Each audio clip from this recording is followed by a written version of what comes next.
Good morning friends. अभी हम लोग देखने वाले हैं मैकेनिक्स के बारे में। ठीक है, तो मैकेनिक्स क्या होता है हम लोग थोड़ा देख लेते हैं अच्छे वे में। भाई, मैकेनिक्स का आज ये पहला लेक्चर है, तो ये जो फर्स्ट लेक्चर है इसके अंदर हम क्या देखेंगे, मैकेनिक्स किसे कहते हैं इसके बारे में थोड़ा सा टर्मिनोलॉजी जानेंगे। जो आपको यहाँ दिख रहा होगा ये क्या है, मैकेनिक्स को थोड़ा सा हमने डिस्क्राइब किया है। ठीक है, चलिए ये फर्स्ट लेक्चर है। आज से 2-3 लेक्चर मैं ऐसा दूंगा इसमें पूरा का पूरा मैकेनिक्स, जहाँ से आपको हर एक चीज़ समझ में आने लगेगी, समझ विकसित होने लगेगी। और न्यूमेरिकल्स के लिए मैं बहुत सारे असाइनमेंट दूंगा, उन सबको करना है, आराम से इसको नोट करना है और टू द पॉइंट। क्योंकि ये वीडियो है आपके लिए अच्छा है, किसी भी बात को मैं बोलूँगा ध्यान से सुनिए, उसका नोट्स बनाइए। क्लियर है? चलिए आइए ध्यान से सुनिएगा। हमें पढ़ना है मैकेनिक्स। ठीक है, तो मैकेनिक्स क्या होता है एक बार देख लेते हैं।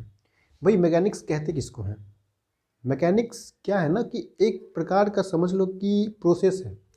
प्रोसेस क्या है कि जैसे कि अगर हम किसी भी चीज़ के ऊपर फोर्स लगाते हैं, ठीक है, उस फोर्स के कारण किसी भी बॉडी पे क्या इफ़ेक्ट पड़ता है, उस इफ़ेक्ट को समझते हैं हम किसके द्वारा, इस मैकेनिक्स के द्वारा। तो हमें क्या पढ़ना है अभी, अभी फ़िलहाल हमें क्या पढ़ना है कि जो मैकेनिक्स है ना, ये मैकेनिक्स का एनालिसिस, मतलब फोर्स का एनालिसिस, मतलब मैकेनिक्स के अंदर हमेशा हम फोर्स की ही बात करेंगे। फोर्स एक ऐसा चीज़ है जो कि हर चीज़ में आएगा आपके पास।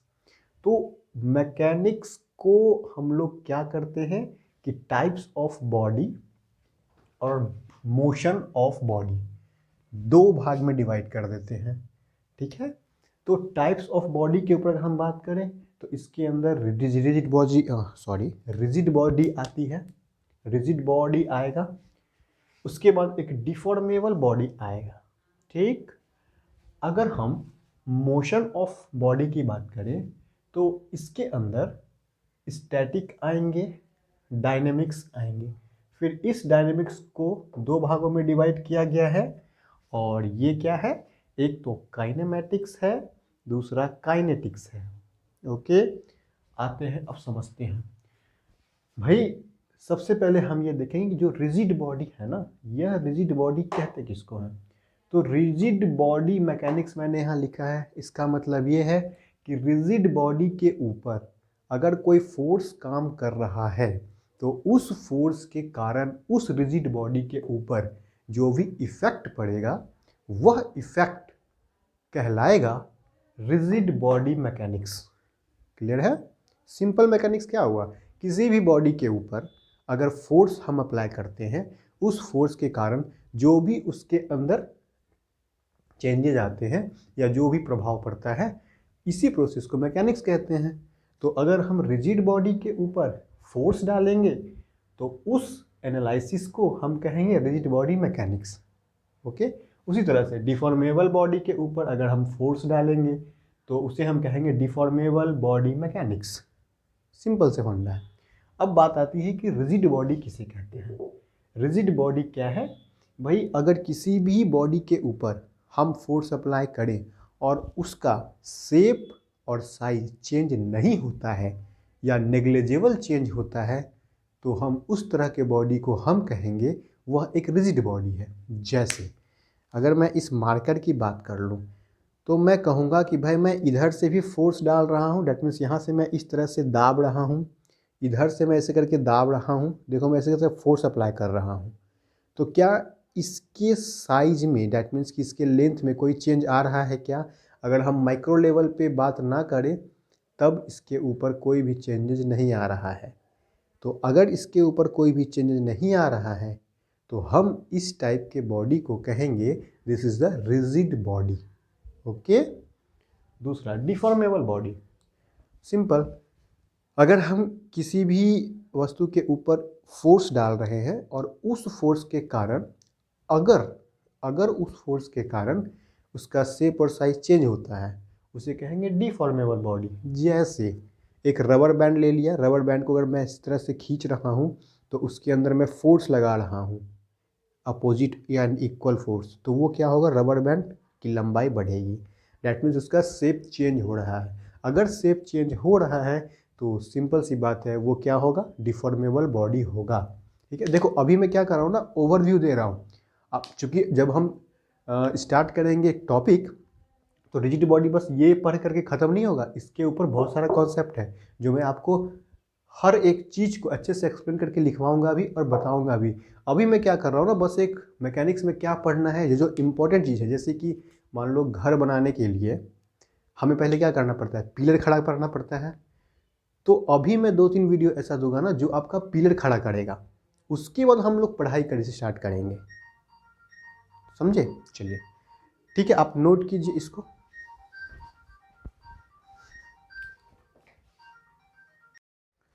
ओके, तो अभी हम लोग बात कर रहे थे रिजिड बॉडी और डिफॉर्मेबल बॉडी की। ओके चलिए अब आगे बात करते हैं। ये तो मैकेनिक्स जो है ना, टाइप्स ऑफ बॉडी के ऊपर हमने मैकेनिक्स को डिस्क्राइब किया 2 पार्ट में, टाइप्स ऑफ बॉडी के थ्रू। अब क्या करते हैं कि मोशन ऑफ द बॉडी, इसके थ्रू 2 पार्ट में डिवाइड करेंगे, स्टैटिक और डायनेमिक। भाई देखो, जब हम किसी भी बॉडी के ऊपर फोर्स अप्लाई कर रहे हैं तो वो फोर्स नहीं जान रहा है कि वो बॉडी किस अवस्था में है, वह बॉडी किस अवस्था में है और वह किस टाइप का बॉडी है। यही 2 तरह का हो सकता है। तो रिजिड बॉडी है तो भी फोर्स अप्लाई कर सकते हैं, डिफॉर्मेबल बॉडी है फिर भी फोर्स अप्लाई कर सकते हैं। अब हो सकता है कि जब हम, ये तो हो गया टाइप्स ऑफ बॉडी, लेकिन हो सकता है कि ये बॉडी एकदम रेस्ट पे है तब हम फोर्स अप्लाई कर रहे हैं, या हो सकता है ये बॉडी मूव कर रहा है तब हम फोर्स अप्लाई कर रहे हैं। ठीक है, तो उस तरह से हम लोग इसे क्या करेंगे, बांटेंगे मोशन ऑफ बॉडी के द्वारा 2 टाइप में, पहला स्टैटिक और दूसरा डायनेमिक। ठीक है, स्टैटिक किसे कहेंगे, अगर हम कोई भी वस्तु के ऊपर फोर्स डाल रहे हैं और वह वस्तु एकदम स्थिर है, मतलब मोशन नहीं कर रहा है, उस टाइप के बॉडी पर अगर हम फोर्स डाल रहे हैं तो उस टाइप के मैकेनिक्स को हम कहेंगे स्टैटिक्स मैकेनिक्स। दैट मीन्स वैसा वस्तु, वैसा बॉडी जो कि एट रेस्ट पे ऊपर हो। ठीक है, जहाँ भी रेस्ट के ऊपर होगा उसे स्टैटिक बॉडी कहेंगे। और अगर कोई बॉडी मूव कर रहा है और मूव करते करते हम उसके ऊपर फोर्स अप्लाई कर दिए, ठीक है, जैसे कि हम इस तरह से चल रहे हैं और जब हम चल रहे हैं तो हम तो खुद मोशन में हैं, और पीछे से अगर किसी ने मुझे धक्का मार दिया तो वो क्या हुआ, मैं मोशन में ही था और मुझे किसी ने धक्का मार दिया, तो वो क्या हो गया, वो क्या हो गया, डायनेमिक्स मैकेनिक्स। क्यों, क्योंकि मैं मोशन में था और मोशन में मेरे ऊपर फोर्स अप्लाई हुआ, तो उस तरह के मैकेनिक्स का एनालिसिस को हम कहते हैं डायनेमिक्स मैकेनिक्स। दैट मीन्स कि बॉडी अगर रेस्ट पे हो तो स्टैटिक, बॉडी अगर मोशन पे हो तो डायनेमिक्स। अब स्टैटिक्स में कोई दिक्कत नहीं होती है, दिक्कत किस में होती है, डायनेमिक्स में, क्योंकि डायनेमिक्स में मोशन के अंदर होता है बॉडी। भाई जैसे ही डायनेमिक्स की मैं बात कर दूंगा, इसे 2 भागों में डिवाइड कर दूंगा। कौन कौन सा, एक तो काइनेमेटिक्स और दूसरा काइनेटिक्स। ठीक है, इसी दोनों में लगभग बच्चे कंफ्यूज रहते हैं, कंफ्यूज नहीं होना है, ध्यान से। जहाँ पर भी मोशन में आएगा डायनेमिक्स, जहाँ भी डायनेमिक्स आएगा 2 तरह का बात। क्यों ऐसा समझ लो। अगर मान लो कि हम मोशन में हैं तो हमारे ऊपर किसी ने धक्का मार दिया, तो जैसे मान लो कि हम मोशन में थे, मान लो हम इस तरह से मोशन में हैं और हम पे किसी ने धक्का मार दिया, तो धक्का मारा तो जिस वेलोसिटी से हम चल रहे होंगे, और जैसे ही धक्का मारा मुझे किसी ने, तो मेरा वेलोसिटी कन्फर्म है कि इंक्रीज हो जाएगा। डैट मीन्स मैं इस तरह से चल रहा हूँ, किसी ने मुझे धक्का मारा तो मैं ऐसे हो जाऊँगा, तो जैसे ही ऐसे हो गया, इसका मतलब क्या हुआ, इसका मतलब ये हुआ कि हमारा जो इनिशियल वेलोसिटी था वो वेलोसिटी क्या हुआ, चेंज हो गया। हम ये नहीं कहेंगे बढ़ गया, क्यों, हम ऐसे जा रहे हैं, किसी ने मुझे इधर से धक्का मार दिया, तब तो मेरा वेलोसिटी क्या होगा, डिक्रीज हो जाएगा। तो वेलोसिटी इंक्रीज या डिक्रीज हो सकता है अगर मुझके ऊपर एक्सटर्नल फोर्स अप्लाई किया जाए जब मैं मोशन में हूँ। ठीक है, तो मेरा वेलोसिटी पहले 10 किलोमीटर पर आवर था, किसी ने मुझे धक्का मार दिया पीछे से, तो मेरा 15 किलोमीटर पर आवर हो गया। ठीक, तो ये एनालिसिस क्या हुआ, बस मैं इतने का एनालिसिस करके मैंने छोड़ दिया। तो अगर मैं इतने का एनालिसिस करूँगा दैट मीन्स कि मेरे ऊपर जो बॉडी मोशन में है इस बॉडी के ऊपर क्या इफ़ेक्ट हुआ दूसरा फोर्स के कारण, बस इतना ही अगर मैं एनालिसिस कर दूं तो इस एनालिसिस को मैं कहूँगा कि यह काइनेमेटिक्स एनालिसिस है। ठीक, लेकिन अगर मैं कहूँ कि मेरा वेलोसिटी 10 किलोमीटर था, मुझे किसी ने धक्का मार दिया तो मेरा वेलोसिटी 15 किलोमीटर पर आवर हो गया, इतना तो एनालिसिस किया, तो ये काइनेमेटिक्स के अंदर है अभी। लेकिन जैसे ही मैंने और एनालिसिस को बढ़ा दिया, मतलब कि मुझे किसने धक्का मारा, उसकी वेलोसिटी क्या थी, अगर मैं इतना चीज़ कवर कर रहा हूँ तो वो आ जाएगा काइनेटिक्स के अंदर। कहने का मतलब कि अगर बॉडी मोशन में है तो डायनेमिक्स होगा, और इस डायनेमिक्स में दो पार्ट होंगे, क्योंकि बॉडी तो हमेशा ही मोशन में रहना चाहिए, तभी तो ये, चूँकि काइनेमेटिक्स और काइनेटिक्स दोनों के अंदर बॉडी जो है मोशन में ही होना चाहिए, तभी तो हम डायनेमिक्स का दो पार्ट बनाए हैं। क्योंकि डायनेमिक्स है, मोशन है, तो इसी का तो ये दोनों पार्ट है, दोनों मोशन में ही होगा। लेकिन जहाँ पर हम किसी बॉडी के मोशन के कोई बॉडी अगर मोशन में है उसके ऊपर हम फोर्स लगा रहे हैं, तो सिर्फ उस बॉडी के ऊपर जो इफ़ेक्ट पड़ रहा है उस इफ़ेक्ट का एनालिसिस काइनेमेटिक्स के अंदर आता है। मतलब उस बॉडी का वेलोसिटी क्या था, एक्सेलरेशन क्या था, टाइम क्या था, इसमें चेंज क्या आया फोर्स लगाने के बाद, इस टाइप के एनालिसिस को हम कहेंगे काइनेमेटिक्स एनालिसिस। लेकिन जैसे ही मैंने कह दिया कि जो बॉडी मूव कर रहा है उस बॉडी का वेलोसिटी चेंज क्या हुआ, एक्सेलरेशन चेंज क्या हुआ, टाइम चेंज क्या हुआ, तो अगर मैं यहीं तक बात कर रहा हूँ तो ये तो काइनेमेटिक्स है। लेकिन जैसे ही मैंने काउज ऑफ मोशन, मतलब किस कारण इस मोशन का जो भी वेलोसिटी, एक्सेलरेशन और टाइम है चेंज हुआ, अगर मैं इसकी एनालिसिस कर दूं, कारण किसके कारण चेंज हुआ, उस कारण को अगर मैं डिस्क्राइब कर दूं तो फिर वो आ जाएगा काइनेटिक्स के अंदर। That means cause of motion, अगर मोशन का कारण अगर हम एनालिसिस नहीं करते हैं, नो मतलब नहीं करते हैं, तो वो काइनेमेटिक्स के अंदर आता है। लेकिन मोशन का कारण, उस जो पहले से मोशन में था उसके अंदर मोशन में जो चेंज हुआ, उस मोशन का कारण अगर हम पता कर लेते हैं तब उसे हम क्या कहेंगे, काइनेटिक्स के अंदर वो आएगा। क्लियर है? तो सिंपल सी बात एकदम ओवरव्यू में दे देता हूँ आपको। मैकेनिक्स को मैं टाइप्स ऑफ बॉडी के ऊपर डिफाइन करता हूँ। टाइप्स ऑफ बॉडी के अंदर रिजिड बॉडी, जो कि शेप और साइज चेंज नहीं करता है फोर्स अप्लाई करने के कारण, उसे कहते हैं रिजिड बॉडी। और रिजिड बॉडी के ऊपर अगर हम फोर्स लगा रहे हैं और उस फोर्स के कारण जो उस रिजिड बॉडी के अंदर चेंज आ रहा है, उस चेंज को हम कहेंगे कि रिजिड बॉडी मैकेनिक्स। क्लियर है? आइए, सेम चीज़ डिफॉर्मेबल बॉडी के लिए हो जाएगा। Same cheese motion of body. अब इस बॉडी का जो मोशन है इसके ऊपर अगर हम डिवाइड करें तो स्टैटिक्स और डायनेमिक्स। स्टैटिक्स किसे कहेंगे? ऐसा बॉडी जो रेस्ट पे हो, जिसके अंदर मोशन नहीं हो, उसे हम स्टैटिक्स कहेंगे। और ऐसा बॉडी जो कि मोशन के अंदर हो उसे हम लोग डायनेमिक्स कहेंगे। और इस डायनेमिक्स के दो पार्ट होंगे, पहला काइनेमेटिक्स, दूसरा काइनेटिक्स।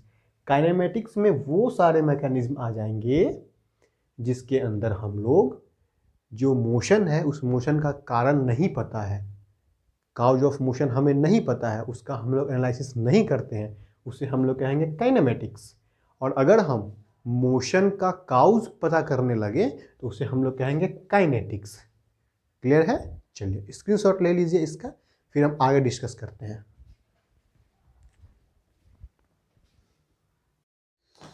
आइए अब हम लोग देखते हैं कुछ बेसिक कॉन्सेप्ट्स। ये बेसिक कॉन्सेप्ट आपको इतना ज़्यादा हेल्प करेगा ना मैकेनिक्स समझने में कि आप इसके बिना मैकेनिक्स समझ ही नहीं सकते हो। ठीक है, अभी हम लोग मोटा मोटी देख लेते हैं, उसके बाद फिर हम लोग जब डिटेल में पढ़ेंगे तो इन सभी के बारे में पढ़ेंगे। इसके बाद इसके ऊपर न्यूमेरिकल्स करेंगे, इसका एप्लीकेशंस कहाँ स्टैब्लिश्ड होता है वो देखेंगे। चलिए सबसे पहले हम लोग देखते हैं some basic concepts related to force and particles. Force और पार्टिकल्स के लिए कुछ कॉन्सेप्ट्स होते हैं। Most important laws of mechanics, ये सबसे ज़्यादा इम्पॉर्टेंट टॉपिक है, क्योंकि जब मैकेनिक्स ही पढ़ रहे हो तो उसका लॉ तो जानना ही पड़ेगा आपको, और इसी लॉ के ऊपर जो हम लोग न्यूमेरिकल्स सॉल्व करेंगे, क्योंकि एली में तो न्यूमेरिकल्स ही आते हैं, 2-4 क्वेश्चंस आते हैं जो कि थ्योरी वाले आते हैं, बाकी थ्योरी वाले कुछ सेक्शंस मैं अलग से भी प्रोवाइड करूंगा, लेकिन ये सबसे लास्ट में आपके एग्जाम से कुछ दिन पहले, ठीक है, वो रट के चले जाओगे। थ्योरी की बात कर रहा हूँ, अगर वो रट के चले जाओगे आपका कम से कम 15 से 20 मार्क्स फिक्स हो जाएगा, ठीक है। आइए तो सबसे पहले समझते हैं laws of motion, laws of mechanics. Mechanics से कितने लॉ होते हैं? मैकेनिक्स के मोस्टली 1, 2, 3, यही 3 लॉ होता है, ओके। बाकी और भी लॉज हम देख सकते हैं, लेकिन मेनली हमें न्यूमेरिकल्स के ऊपर यही तीनों लॉ को अप्लाई करना पड़ता है। बात करते हैं भाई, पहला लॉ होता है न्यूटन्स लॉ ऑफ मोशन। आप लोग जानते भी होंगे न्यूटन्स लॉ ऑफ मोशन, वो क्या होता है? First law, second law and third law. Clear है? First law, second law and third law. First law क्या कहता है भाई? जो फर्स्ट लॉ वो ये कहता है law of inertia, that means अगर कोई भी बॉडी अगर रेस्ट में है तो ये रेस्ट में ही रहेगा जब तक कि हम इसके ऊपर कोई एक्सटर्नल फोर्स को अप्लाई ना करें, या फिर अगर कोई बॉडी मोशन में है तो वो मोशन में ही रहेगा जब तक कि हम उसके ऊपर कोई एक्सटर्नल फोर्स अप्लाई ना करें। तो यह जो लॉ है उस लॉ को हम लोग कहते हैं फर्स्ट लॉ ऑफ मोशन। किसने दिया था? न्यूटन ने दिया था, इसलिए न्यूटन्स लॉ ऑफ मोशन कहला गया ये। हाँ, इसके अंदर क्या करना पड़ता है, कुछ नेग्लेक्ट करने पड़ते हैं या कुछ चीज़ों को हमें आइडियल मान लेना पड़ता है, ठीक है। जैसे कि मान लो कि हम ये पंखा इस तरह से चला दिए, हाथ से ही चला दिए, छोड़ दिए, तो कोई बच्चा कहेगा सर आप तो कहते हैं घुमा दिए तो घूमते ही रहेगा, क्योंकि हम कोई एक्सटर्नल फोर्स अप्लाई नहीं करेंगे। लेकिन अगर हम गौर से देखें तो जो हमारे वातावरण में मॉलिक्यूल्स हैं वो मॉलिक्यूल्स उस पंखे के ऊपर छोटे छोटे कण में ही बार बार, जैसे पंखा ऐसे घूम रहा है, मॉलिक्यूल्स इधर उधर घूम रहा है, तो मॉलिक्यूल्स में टकरा रहे हैं, मॉलिक्यूल्स उसको क्या कर रहा है, हर बार हर टक्कर के बाद उसके स्पीड को कम कर रहा है। साथ ही साथ जो बॉल बेरिंग लगा हुआ है उसके अंदर फ्रिक्शन है, फ्रिक्शन उसको कम कर रहा है। तो ये सब हम लोग नेग्लेक्ट करने के बाद ये फर्स्ट लॉ को हम लोग देखते हैं। मतलब ये आइडियल केस है, कोई भी लॉ बनता है आइडियल केस के ऊपर बनता है। जब न्यूमेरिकल्स बनाते हैं तो पर भी हम कुछ अजम्पशंस मान लेते हैं, जिसे हम लोग आइडियलाइजेशन कहते हैं। फर्स्ट लॉ क्या हुआ, कोई भी बॉडी अगर रेस्ट में है तो वो रेस्ट में ही रहना चाहेगी जब तक कि एक्सटर्नल फोर्स अप्लाई कर ना दे।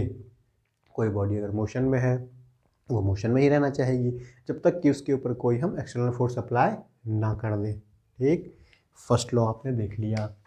चलिए दूसरा कहता है सेकेंड लॉ। सेकेंड लॉ क्या होता है भाई? सेकेंड लॉ कहता है कि अगर हम किसी भी बॉडी के ऊपर फोर्स को अप्लाई कर रहे हैं तो वह फोर्स अप्लाई करने पर वह बॉडी में एक चेंज आएगा। क्या चेंज आएगा? उसके मोमेंटम में चेंज आएगा। एक्चुअली उसके वेलोसिटी में चेंज आता है, लेकिन चूंकि कोई भी बॉडी है उस बॉडी का मास तो हमेशा ही होता है, तो उस मास को भी हम कंसीडर कर लेते हैं और हम कहते हैं the rate of change of momentum. क्यों? इसको समझो अच्छे से। मतलब हम कहते हैं कि अगर हम ये कह दिया कोई एक बॉडी है, अगर इस बॉडी का मास m है और अगर इसके ऊपर हम फोर्स अप्लाई कर देते हैं F, ठीक है, तो यह अगर रेस्ट में है तो जो V1 है वो 0 हो जाएगा। लेकिन अगर यह रेस्ट में नहीं है, क्योंकि दो ही स्टेट हो सकता है, अभी हमने पढ़ा था किसमें, डायनेमिक्स वाले केस में, motion of types of motion में। अगर यह रेस्ट में है, चलो पहले तो हम रेस्ट की ही बात कर लेते हैं। अगर यह बॉडी रेस्ट में है तो इसकी V1 वेलोसिटी 0 होगी। जैसे ही हमने फोर्स अप्लाई कर दिया तो इसी m का कुछ ना कुछ वेलोसिटी V1, चलो मान लो V1 जो है v हो गया, तो देखो मास तो वही रहा, फोर्स अप्लाई करने के बाद इसका वेलोसिटी क्या हो गया, v हो गया। तो पहले V1 था, अब चलो इसको V2 मान लेते हैं, ठीक है, V2 जो है v है, पहले V1 था अब V2 हो गया। तो वेलोसिटी में तो चेंज आया ही आया, लेकिन साथ ही साथ मास जो मास है उसको भी हम लोग कंसिडर करते हैं, इसलिए जो भी फोर्स हम इसके अंदर अप्लाई करते हैं वह फोर्स क्या होता है कि डायरेक्टली प्रोपोर्शनल होता है किसके, rate of change of velocity v2 minus v1 upon t। Clear है। मास चूंकि इसके अंदर कांस्टेंट होते हैं, इसलिए जब हम इक्वल लगाते हैं तो मास यहाँ दे देते हैं कांस्टेंट के रूप में, और v2 minus v1 upon t। ठीक है, ये एक्चुअल होता है। बात के ये सब छोड़ो, सीधा याद रखो m, और ये जो v2 माइनस v1 है, इस v2 माइनस v1 को, इस v2 माइनस v1 को, ये v1 ये v2, इस v2 माइनस v1 को हम क्या मानते हैं, कैपिटल V। ठीक है, कैपिटल V मान लिया, चेंज है ये, चेंज V। ओके, अब करना क्या है कि अपॉन में t तो रहेगा ही। अब चूंकि देखो वेलोसिटी बाय t मतलब टाइम, वेलोसिटी बाय टाइम क्या होता है, एक्सेलरेशन होता है। ये हम लोग आगे पढ़ेंगे, डिस्कस करेंगे। और जो भी आप लोग चूंकि लीड के लिए तैयारी कर रहे हो तो इतना तो आपको आना ही चाहिए। और अगर सुन लो बाबू, अगर जो चीज़ आपको पहले से आना चाहिए वो अगर नहीं आ रहा है तो आप जाकर के एक बुक पढ़ो, जो कोई भी बुक पढ़ लो आप, ठीक है, मैकेनिक्स का। एक बार पढ़ोगे बुक्स आपको सब समझ में आ जाएगा, या फिर अपने सेमेस्टर का बुक पढ़ो। अब मैं ये आपको बता दूं, वेलोसिटी बाय टाइम बउआ इसको एक्सेलरेशन कहते हैं, ये तुमको नहीं आ रहा है तो लीड का तैयारी बेकार कर रहे हो। ये आना ही चाहिए तुमको, ये तो एकदम 10वां क्लास का बच्चा बता देगा आपको। ठीक है, तो चलिए, भी वेलोसिटी बाय टाइम को एक्सेलरेशन कहते हैं। तो ये क्या होगा, v बाई टी, यहाँ पे a लिख दिया, इसे f कह दिया। तो शॉर्टकट हम लोग जानते हैं f is equal to M A, mass into acceleration. ठीक है, इसे हम लोग कहते हैं फोर्स f। तो ये तो जानो अथवा ना जानो, सेकेंड लॉ यही कहता है कि जो f है फोर्स, वो मास इंटू एक्सेलरेशन होता है। या फिर हम इसको और अच्छे वे में कह सकते हैं, the rate of change of momentum. Rate of change का मतलब क्या, टाइम से अगर डिवाइड कर दोगे तो रेट ऑफ चेंज हो जाएगा। दैट मीन्स क्या होता है, एम भी अपॉन टी। टी मतलब रेट, चेंज किसका, मोमेंटम का। मोमेंटम मतलब ये एम भी। क्यों, v बाय टी अगर आप बोलोगे, v बाय टी का मतलब क्या होता है, rate of change of velocity. ठीक, तो रेट का मतलब टाइम का डिवीजन, सिंपल याद रखना है बस, और कुछ नहीं। क्लियर है। आइए, rate of change of momentum हो गया ये। चलिए, ये समझ गए। थर्ड लॉ, आइए थर्ड लॉ क्या कहता है। थर्ड लॉ ये कहता है, there is an equal and opposite reaction of every force. Simple, अगर हम आपको एक थप्पड़ मार दें, ठीक, तो जितने जोर से मेरा थप्पड़ आपके गाल के ऊपर पड़ा है, उतने ही जोर से आपका गाल भी हमारे हाथ के ऊपर क्या लगाएगा, फोर्स लगाएगा। अगर मैं इसके ऊपर फोर्स लगा रहा हूँ तो ये भी मेरे ऊपर उतना ही फोर्स लगा रहा है। क्यों, क्योंकि अगर ये मेरे ऊपर फोर्स नहीं लगाता तो ये उस तरफ चला जाता।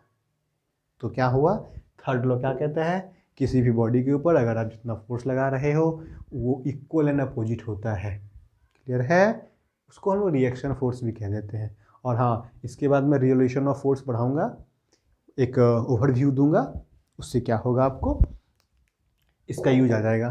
कैसे आप लोग को याद होगा, जैसे मान लो कि हम लोग कहते हैं कि ये बॉक्स है, इस बॉक्स का मास नीचे m लग रहा है, तो इसके ऊपर एक रिएक्शन फोर्स ऊपर लगता है। वो रिएक्शन फोर्स क्या है, यही तो है, थर्ड लॉ से आता है।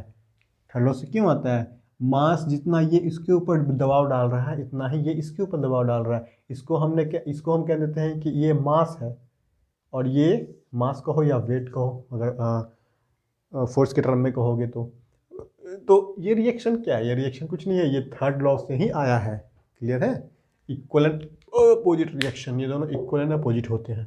ठीक, इतना समझ गए होगे। अब आते हैं हम लोग next, Newton's law of gravitation क्या होता है इसके बारे में। ठीक, हमने क्या किया, न्यूटन्स लॉ ऑफ मोशन को समझ लिया, न्यूटन्स लॉ ऑफ ग्रेविटेशन समझते हैं। ये सिंपल क्या कहता है न्यूटन्स लॉ ऑफ ग्रेविटेशन, अगर कोई भी, मान लो अगर कोई भी दो मास है m1, दूसरा मास है m2, इन दोनों के बीच में डिस्टेंस है r, ठीक है, तो ये दोनों बॉडी एक दूसरे को अपनी तरफ आकर्षित करेंगे। दैट मीन्स अट्रैक्ट करेंगे किस फोर्स से भाई, जो एफ है वो डायरेक्टली प्रोपोर्शनल होता है किसके, m1 इंटू m2 डिवाइड में r का स्क्वायर। ये कहता है ग्रेविटेशनल लॉ। चूंकि ये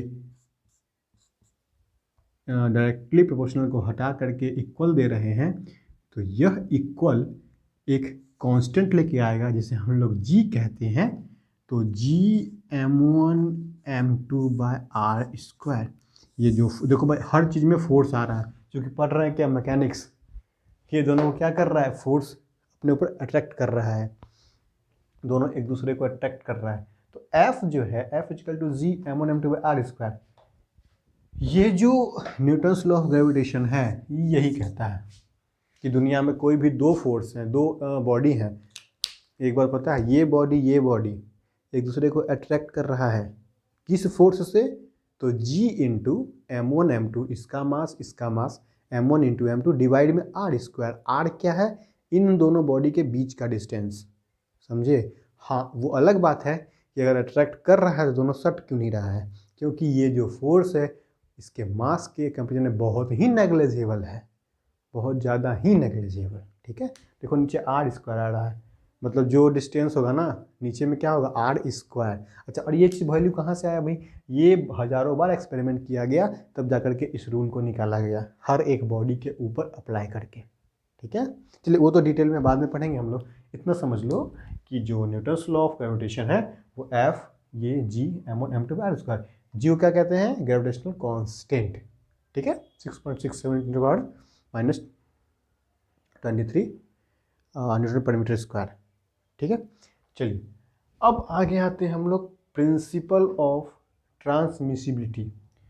ये क्या होता है भाई, प्रिंसिपल ऑफ ट्रांसमिसिबिलिटी ये यह कहता है, ध्यान से देखना। अच्छा, इसके बाद हम लोग देखते हैं प्रिंसिपल ऑफ ट्रांसमिटिबिलिटी। ये कहता है कि अगर कोई एक बॉडी है, इस बॉडी के ऊपर हम कोई फोर्स अप्लाई कर रहे हैं F, कोई फोर्स अप्लाई कर रहे हैं F, तो ये जो F है ना, ये जो फोर्स हम अप्लाई किए हैं, तो इस फोर्स अप्लाई करने का एक लाइन ऑफ एक्शन होगा। यह लाइन ऑफ एक्शन कहाँ है, ये लाइन ऑफ एक्शन है।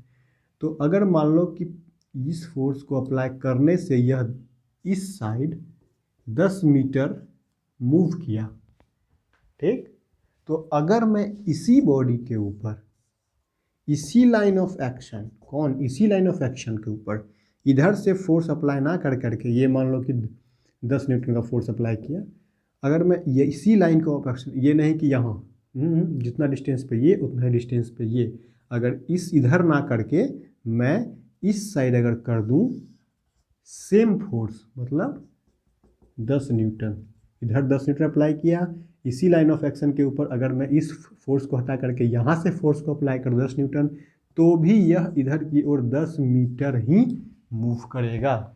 मतलब कि अगर किसी भी फोर्स को अगर मैं उसी लाइन ऑफ एक्शन पे कहीं भी चेंज कर दूं, मतलब ट्रांसमिट कर दूं, इस साइड से उस साइड मैंने ट्रांसमिट कर दिया, तो जो इस बॉडी के ऊपर इफेक्ट आता है वह इफेक्ट सेम रहता है।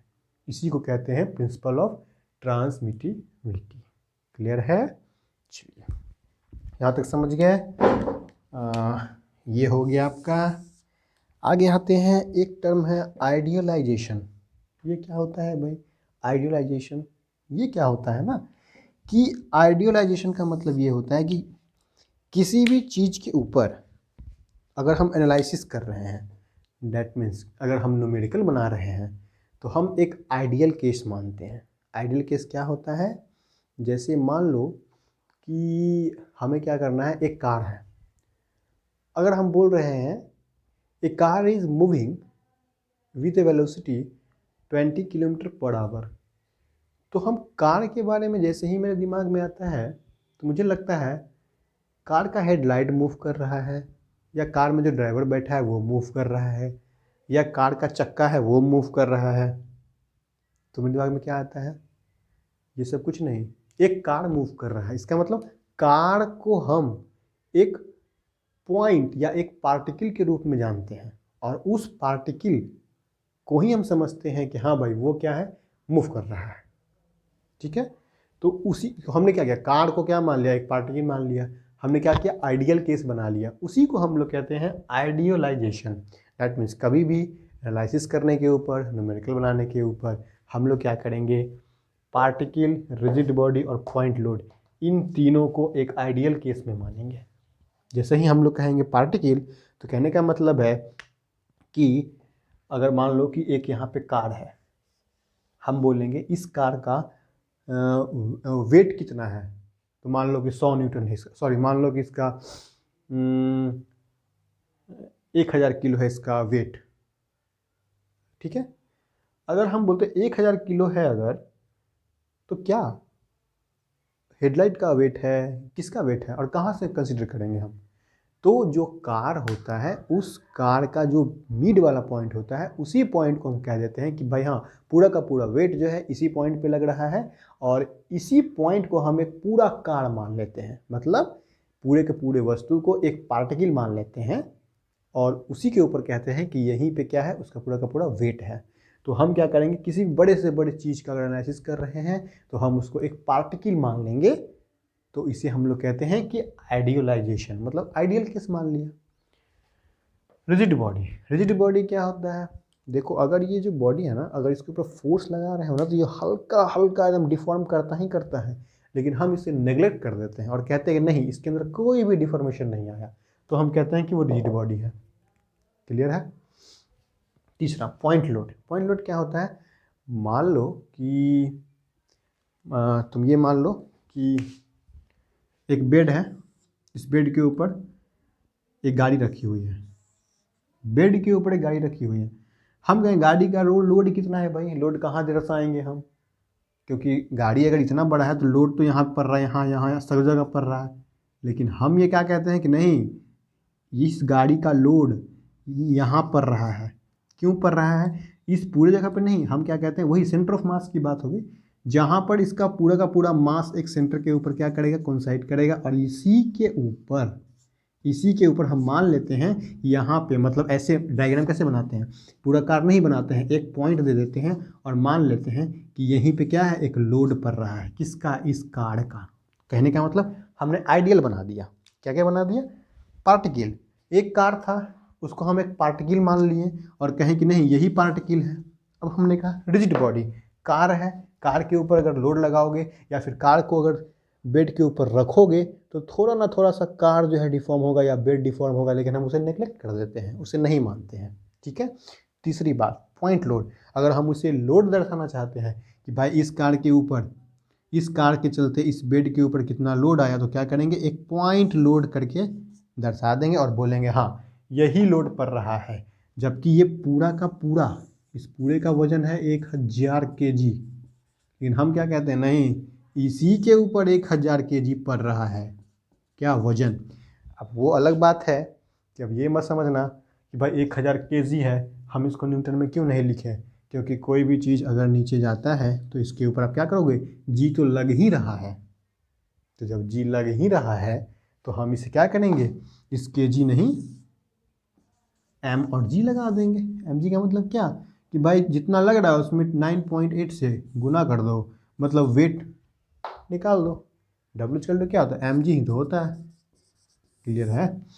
तो मेरा कहने का मतलब था कि आइडियलाइजेशन क्या होता है, किसी भी चीज़ का एनालिसिस करने के लिए उसको हम आइडियल वे में मान लेते हैं, उसे हम लोग आइडियलाइजेशन कहते हैं। क्लियर है। जैसे मान लो कि सूर्य है, सूर्य जो है एक जगह पे है, उसके चारों तरफ पृथ्वी चक्कर काट रहा है, हम कहते हैं एक चक्कर, पूरा सूर्य का एक चक्कर लगाने में वो क्या करता है, 365 दिन लेता है। तो एक बात बताओ, जहाँ अमेरिका है, मान लो कि ये आपका सन है और ये मूव कर रहा है, तो ये पृथ्वी है, तो ये वाला मूव करता है कि ये वैसा नहीं मानते, हम मानते ये पृथ्वी है, मतलब इसको क्या मान लिया, हम एक पार्टिकल मान लिया, और इसी पार्टिकल को हम क्या करते हैं, इसमें घुमा देते हैं, तो क्या हमने कर दिया, आइडियल केस मान लिया ना। इसी को कहते हैं हम लोग आइडियलाइजेशन। क्लियर है। चलिए इन तीनों को आप समझ गए हैं, इसको नोट कर लें या स्क्रीनशॉट ले लें, उसके बाद फिर मैं आपको आगे एक कुछ टॉपिक्स और है उसको मैं डिस्कस करूँगा। चलिए इसको शॉर्ट लीजिए इसका।